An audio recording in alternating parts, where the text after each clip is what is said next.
This is Ngabo 20 Shop iChannel. You are here at FNB Stadium, Kaizer Chiefs 2, Chiefs Galaxy 0. Baba Sithole kunjani? Yaphela njani Bhuti? Siyaphila. Uyibona njani igame namhlanje? Igame siyayibona ngoba kade sikhona e-stadium. Kodwa yona bengekho. So angithi noma kuthiwa abekho bonke khona ozowina. Bangajabula. Why uthi bengekho? Hayi i-performance. Yini bengekho? I-performance yabo bonke. But Chiefs winile 2-0. Yebo iwinile vele. Ukuwina ngithi uyawina. So iyo lento ibabuyisela emva kakhulu ukuthi mawazothola igame elahlile bashayise leyo 2 goals. I-performance noma iko high. Uyawina igame. Bawine 4 games in a row. Yes kunjalo. So what are you saying about it? Igame bawine 4 games in a row.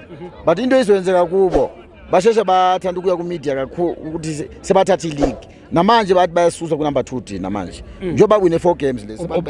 Uba nosho njalo. Kusho bona abalandeli be-Chiefs. No, abalandeli, remember abalandeli abadlali. You must congratulate the players. And then manje so labalandeli and manje umosha into right esenzekile. Ngeke uzwe umoshe igame right kanje lemnandi kanje.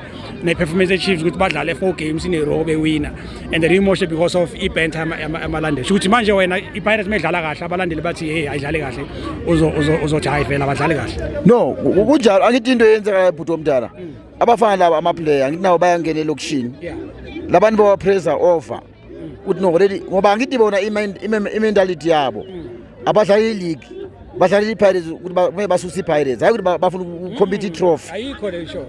Ngizothini ngoba into engibonayo abadlali abalandeli kuphela abadlala lezo abalandeli abadlali they are competing ngoba they competing ngithi bayahola lapha thina ezabalandeli asiholi njengulana wena no ngizobuka mina ngizobuka ngizosupport so bona they are not playing for Pirates, they are playing for themselves. badlala into yabo i-badge ye-Chiefs makunjalo basuka ba-right ngoba into esobhuti omdala i-league yethu ayina competition bhuti omdala.